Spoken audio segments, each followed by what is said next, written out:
Hello everyone, welcome back to Pakistani reaction. आज हम जिस वीडियो पर रिएक्ट करने वाले हैं उसका टाइटल है Atal Bihari Vajpayee amazing life story must watch doctor Vivek Bindra.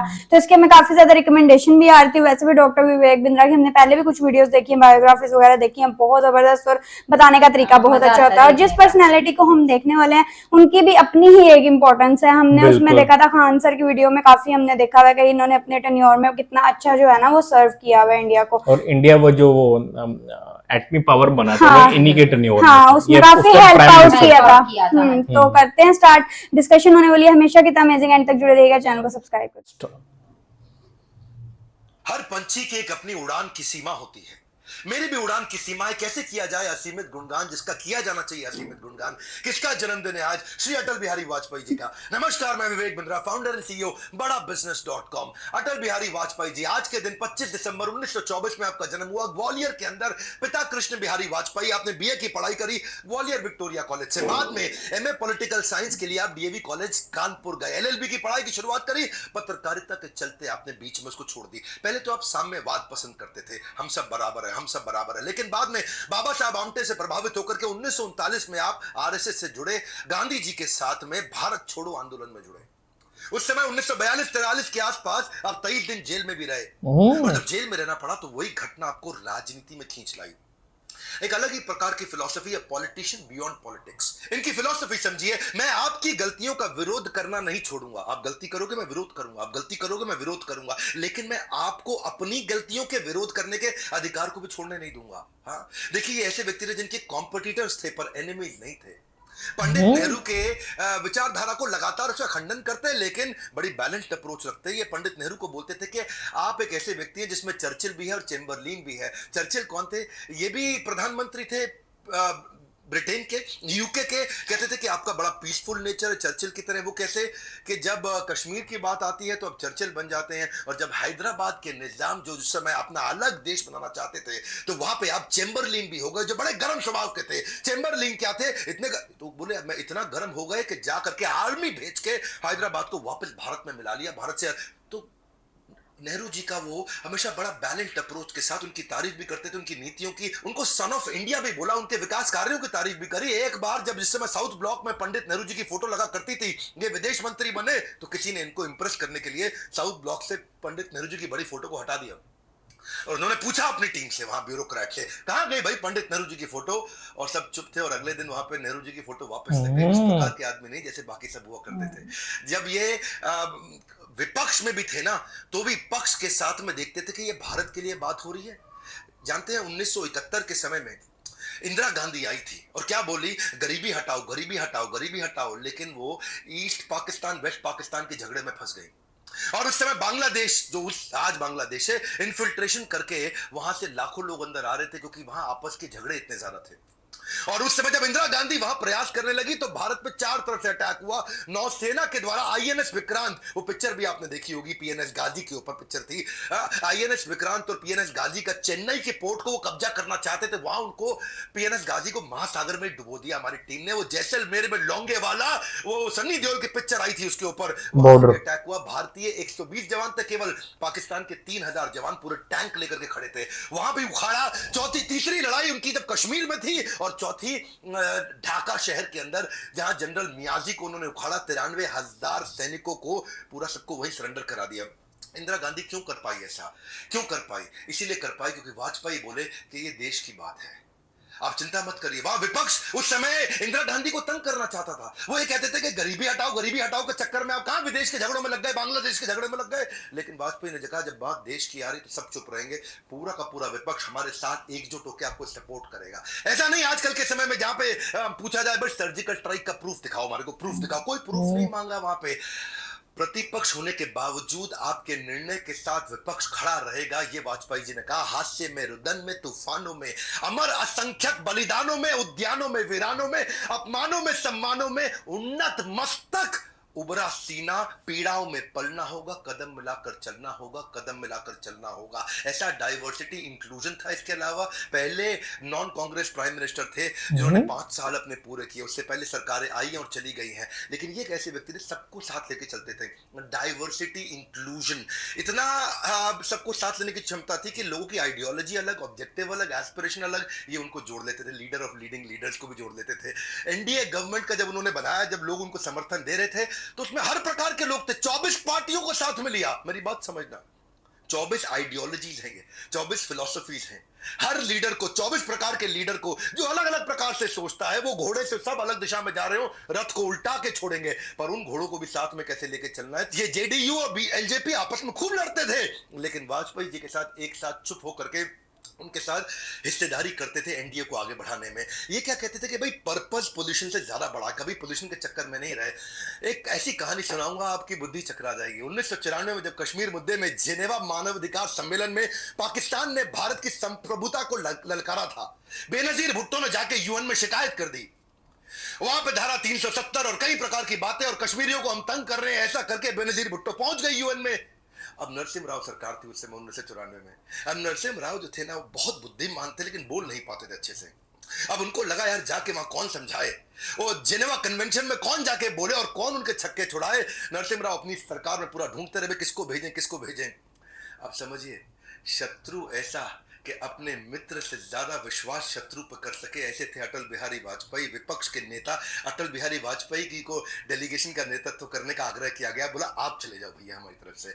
Atal ji अपने भाषणों से किसी का भी मन मोह लेते थे, वहां गए और बेनजीर भुट्टो की बुद्धि चकरा गई। ये कहां से आ गया, क्या बोले, ये कहां से आ गया भैया। और अटल बिहारी वाजपेयी ने वहां जाकर के भारत का नाम उठाया। और पाकिस्तानी प्राइम मिनिस्टर बेनजीर भुट्टो क्या कहती है कि भारत का लोकतंत्र विचित्र लोकतंत्र है, जहां प्रतिपक्ष का नेता सरकार का पक्ष रखने के लिए आया है। एक हमारा प्रतिपक्ष है। बेनजीर भुट्टो क्या बोली सुनिए, कहती है कि एक हमारा प्रतिपक्ष, प्रतिपक्ष मतलब विपक्ष, जो देश में रहकर ही ऐसा काम करता है कि अंतरराष्ट्रीय समस्याएं उत्पन्न होने लग जाती हैं।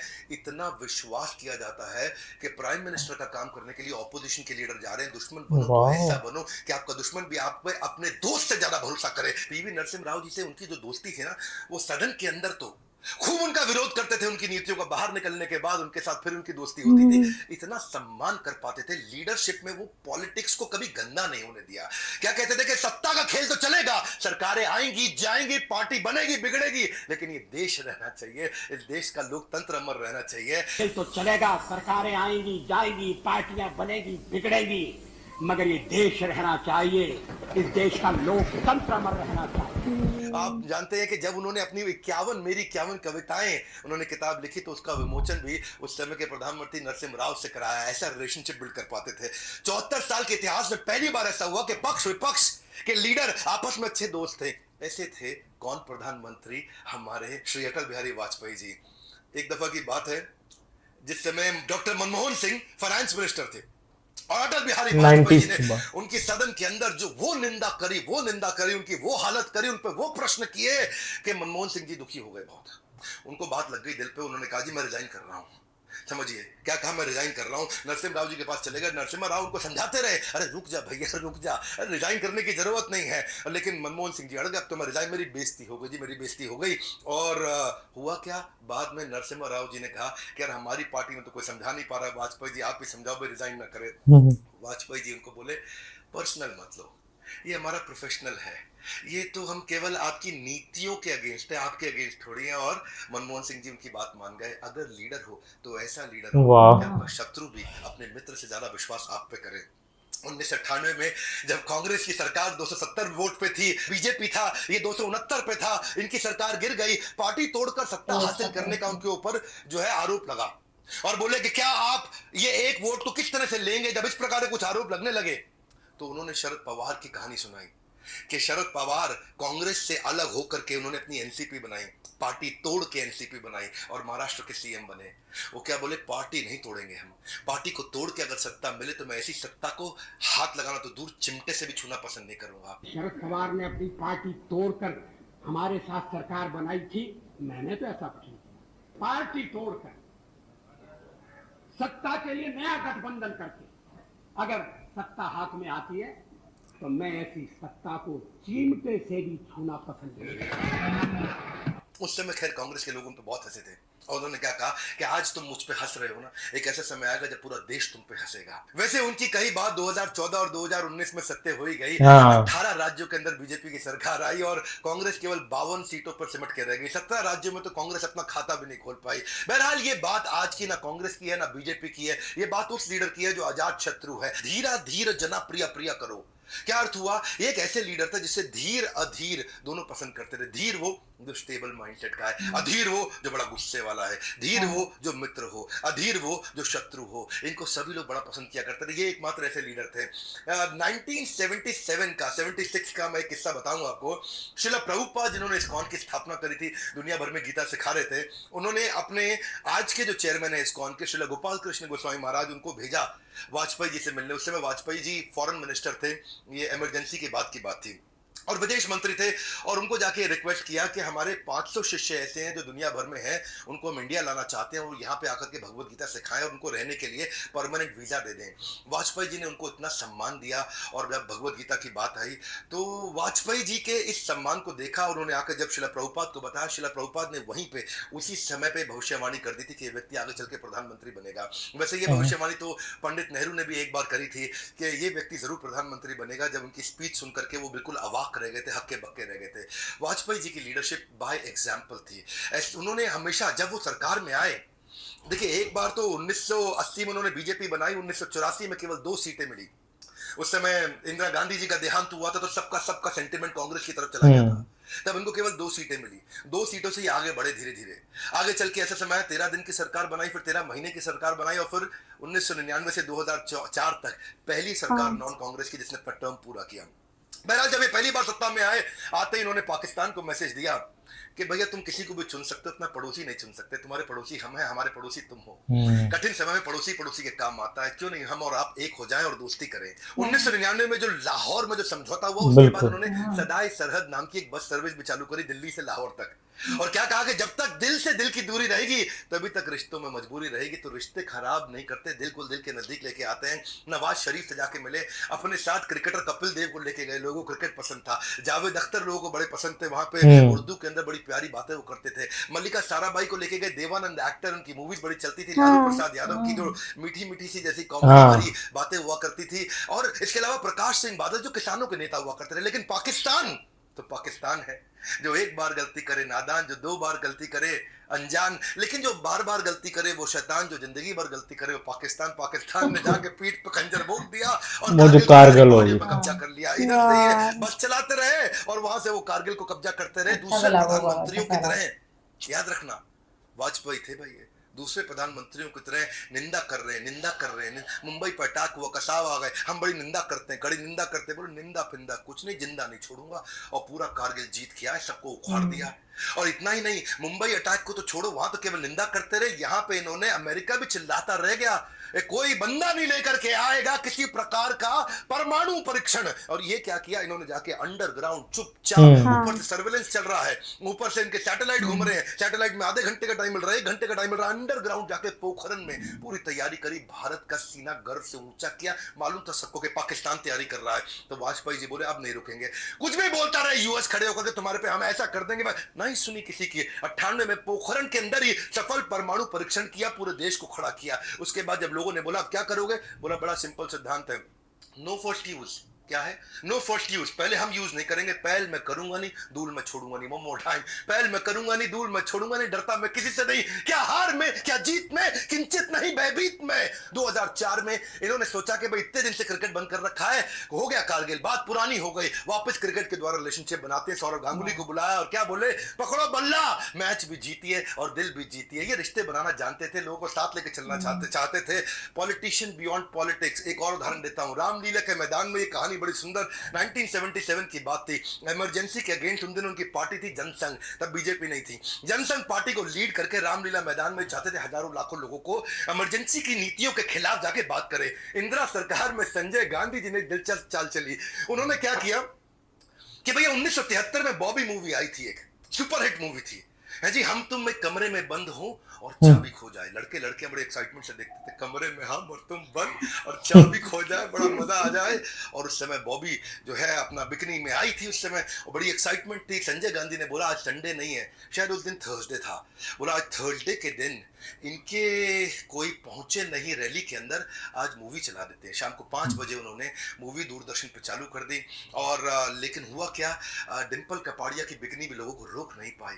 लोग चाबी खो जाए ये बात नहीं रोक पाई, हम कमरे में बंद हो जाए ये बात नहीं रोक पाई। लोग कमरे में बंद नहीं हुए, रामलीला मैदान हजारों लाखों लोगों से भर गया। अटल जी एक ऐसे नेता थे जिनको लोग पसंद करते थे। सर्दी थी, बारिश थी, लेकिन उस दिन भी रात 10 बजे तक लोग रुके, अटल जी की सारी उस स्पीच को ध्यान से सुना। ये तो ऐसे व्यक्ति थे जो प्रेम करते थे सबसे सारे धर्मों से। ऐसा व्यक्ति नहीं जो उन पे उंगली उठा दे। समोहम सर्वभूतेषु, समोहम में समान हूं सर्वभूतेषु, सभी धर्मों के लिए। भारत में ऐसे भी कई नेता हैं जो क्या कहते हैं, हम 25 करोड़ है, तुम 100 करोड़ हो, 15 मिनट पुलिस हटा दो, देख लेंगे किसमें कितना दम है। दूसरे एक और नेता महाराष्ट्र से, वो क्या कहते थे कि उस घटना में मेरा हाथ नहीं बल्कि मेरा पैर था। पर अटल जी एक ऐसे व्यक्ति थे जो पार्टी से बाल ठाकरे। जब बाबरी मस्जिद डिमोलिशन हुआ तो उन्होंने बोला गलत है तो गलत है। उनकी अपनी सरकार थी, बीजेपी की अपनी सरकार थी उस समय, कल्याण सिंह की, उसकी भी निंदा करी उन्होंने। प्रधानमंत्री मोदी को उस समय जाके 2002 में राजधर्म का पाठ पढ़ाया कि राजा के लिए प्रजा प्रजा में भेद नहीं होना चाहिए, राजा को अपना राजधर्म निभाना चाहिए। अपने लोगों में गलती हो तो उसको भी ठीक करेंगे। चीफ मिनिस्टर के लिए मेरा एक ही संदेश है कि वो राजधर्म का पालन करें। राजा के लिए, शासक के लिए प्रजा प्रजा में भेद नहीं हो सकता। कितनी सुंदर बात है ना, एक राजा को अपना राजधर्म निभाना चाहिए। ये राजधर्म निभाते थे, राजनीति कभी गंदी नहीं करी इन्होंने। वोट मांगते हुए सामने वाले की नीतियों पे कठोर प्रहार तो करते थे, पर पब्लिक में आके बोले मैं ऐसा आदमी नहीं हूं जो कांग्रेस की 50 वर्ष की उपलब्धियों पे पानी फेर दूं। ऐसा करना देश के पुरुषार्थ पे पानी फेरने जैसा है। ये सामने वाले के अच्छे काम को रिकॉग्नाइज करना जानते थे, उसकी कमियों को भी उजागर करना जानते थे। कहते थे कि अगर मैं ऐसा बोल दूं कि 50 साल कुछ नहीं हुआ तो देश के किसान के साथ अन्याय होगा, मजदूर के साथ ज्यादती होगी, और आम आदमी भी उसके साथ ये अच्छा व्यवहार नहीं माना जाएगा। खुद जीवन भर ब्रह्मचारी रहे, अपना जीवन देश की सेवा में समर्पित करना चाहते थे। और कहते थे शादी इस राह में सबसे बड़ी बाधा है, इसलिए जीवन भर ब्रह्मचारी रहे। शादी की बात चलने पर अटल जी को जब एक दिन बोला गया तो 3 दिन कमरे के अंदर जाकर अपने आप को उन्होंने बंद कर लिया। बहरहाल भारत रत्न दिया गया 25 दिसंबर 2014 को। अटल जी उस समय शरीर से बहुत कमजोर हो चुके थे। 27 मार्च को उनके घर जाकर के उस समय के राष्ट्रपति श्री प्रणब मुखर्जी ने आवास में उनके पहुंच के उनको भारत रत्न दिया। 16 अगस्त 2018 को वो इस देश को, इस पृथ्वी को अलविदा कहकर चले गए। मैं जी भर जिया, मैं मन से मरूं, लौट कर आऊंगा, कूच से क्यों डरूं। कूच मतलब अब जाने का समय आ गया है। प्रति वर्ष इनका जन्म देश में गुड गवर्नेंस डे के नाम से मनाया जाता है, सुशासन दिवस के नाम से मनाया जाता है। अटल बिहारी वाजपेयी जिन्होंने सबको राजधर्म सिखाया। जबरदस्त यार, कितनी अच्छी उनकी सारी बायोग्राफी थी। और मेन जो वो उनके लिए एक बार लाइन यूज करते, वो कहते कि पॉलिटिशियन विदाउट पॉलिटिक्स, इस तरह करके ना यार, बहुत मुझे ये अच्छी लगा। कि वरना जो भी पॉलिटिशियन होता है आपको पता है वो अंदर अंदर पॉलिटिक्स चल ही रही होती है, लेकिन जो इनके ओपोनेंट्स थे और काम करने का वे जो है वो बहुत ज्यादा डिफरेंट था, काम करने का जो वे है, और दूसरों की जो है क्वालिटीज वगैरह को उनको भी जो है वो बहुत ज्यादा अप्रिशिएट करते थे। तो ये बात बड़ी अच्छी लगी। कम्युनिकेशन स्किल्स जो मुझे लगा ना उनकी बहुत ज्यादा स्ट्रॉन्ग थी, मतलब जिससे बात करते थे उसको कह लो कि हाँ ये वो। और तभी तो वो कांग्रेस के जो लीडर ने, वो जो उस टाइम के प्राइम मिनिस्टर ने ऑपोजिशन लीडर को भेज दिया। ऐसा कभी भी नहीं होता। तो उन्होंने दिया कि आप मेरे बिहाफ पे तो वो क्या ही उनकी कम्युनिकेशन स्किल्स होंगी। और ये बात मुझे जो है ना एक और बड़ी अच्छी लगी कि इसमें हमें उनकी कुछ एक्चुअल जो फुटेज है, कुछ वीडियोस है वो देखने को मिलेंगे। इनके बारे में सुना बहुत ज्यादा था, तो मुझे लगता नहीं था कि कोई वीडियोस वगैरह जो इस तरह से मिलेंगे। तो देखा इनको मैंने, ये ना ट्राई करते थे अपने नेबर्स के साथ ना रिलेशन अच्छा करने में। उन्होंने कहा कि भाई देखो नेबर आप चुन नहीं सकते, जो आपके साथ है ना वो साथ ही रहेंगे। तो ये लाहौर आए थे, उस टाइम हम बड़े छोटे छोटे से थे। बस आई गेस ये बस से आए थे, और इनके साथ जो भी उन्होंने बताया था, साथ काफी फेमस पर्सनालिटीज थी। और ना उसके बाद वो फिर वो कारगिल हो गया। मतलब वो ऐसा था कि जो मैंने स्टोरी सुनी हुई कि वो आर्मी की वजह से हुआ। मतलब वो मुशर्रफ उस टाइम जो वो चीफ ऑफ आर्मी स्टाफ थे उस टाइम, तो उनको भी नहीं पता था, उनको भी वो ट्रस्ट में नहीं लिया गया पीएम नवाज शरीफ को भी। सब में अवाम का तो कोई कसूर नहीं है, अवाम शायद इस समझौते पे बहुत खुश थी। और मैं आज तक इतना खुश होती हूँ कि यार सब कुछ अभी तक कितना पॉजिटिव चल रहा होता, तो अफसोस भी होता है थोड़ा सा उस पॉइंट पे। और बाकी ये कि जिस तरह वो न्यूक्लियर बॉम्ब के टाइम पे उन्होंने जो है काफी ज्यादा हेल्प आउट किया, और डरते भी नहीं थे यार किसी से। मतलब इसी टाइम पे हमने वो खान सर की भी वीडियो देखी थी जिसमें उन्होंने बताया था कि उस time APJ Abdul Kalam Azad, sorry AP Abdul Kalam, हाँ, वो भी जिंदा थे और अटल बिहारी उस टाइम प्राइम मिनिस्टर थे। उन्होंने कहा कि यार बिंदास करो, अमेरिका को हम खुद ही देख लेंगे। हाँ, और तो फाइनली समटाइम अमेरिका को कोई पॉइंट ऐसा आता था कि खुद वो आंसर करते थे कि इधर जो है वो आंधी तूफान आ गया और उसमें वो सारा परीक्षण जो है वो उनका चल रहा होता था, तो उन्होंने बहुत ज्यादा सपोर्ट किया और जिसमें शादी वगैरह भी नहीं की और पेट्रियोटिज्म बहुत ज्यादा उनके अंदर नजर आता था। एपीजे अब्दुल कलाम ने भी नहीं हाँ, नहीं, उन्होंने भी नहीं की हुई है। तो मतलब देश के लिए बड़े सिंसियर थे। उन्होंने कहा जो भी है हमारे जो अपने पर्सनल जो मुद्दे हैं वो एक तरफ है, बट देश की वो तरक्की नहीं रुकनी चाहिए, नहीं रुकनी चाहिए। तभी उन्होंने उनको भी डांटा है। तो हाँ जी, पीएम मोदी को भी उन्होंने डांटा था कि नहीं भाई जो उधर मसले चल रहे हैं उसको सोल्व करो और आपके लिए सारे जो है धर्म के लोग इक्वल होने चाहिए। वो जो उन्होंने शायद एक एग्जांपल दी थी कि एक किंग के लिए जो है उसकी वो राय है वो सारी बराबर होती है, इस तरह का कुछ उन्होंने जो एग्जांपल भी दी थी। और फिर लोग उनको सुनना बहुत पसंद करते थे। एक जगह जिधर वो मूवी का सारा एग्जांपल दे रहे थे कि उधर बारिश भी हो रही थी बकायदा। हाँ, मतलब उन्होंने मूवी चला दी कि शायद लोग वो बैठ के देखेंगे, लेकिन वो भी सब कुछ छोड़ के सब उनको सुनने के लिए, ये रिस्पेक्ट का उनका जो है ना एक लेवल था। तो बहुत अच्छा लगा उनके बारे में जान के, देख के। आई होप सो आप लोगों को रिएक्शन पसंद आया तो जल्दी से चैनल को सब्सक्राइब कर दे। मिलते हैं नेक्स्ट वीडियो। See ya.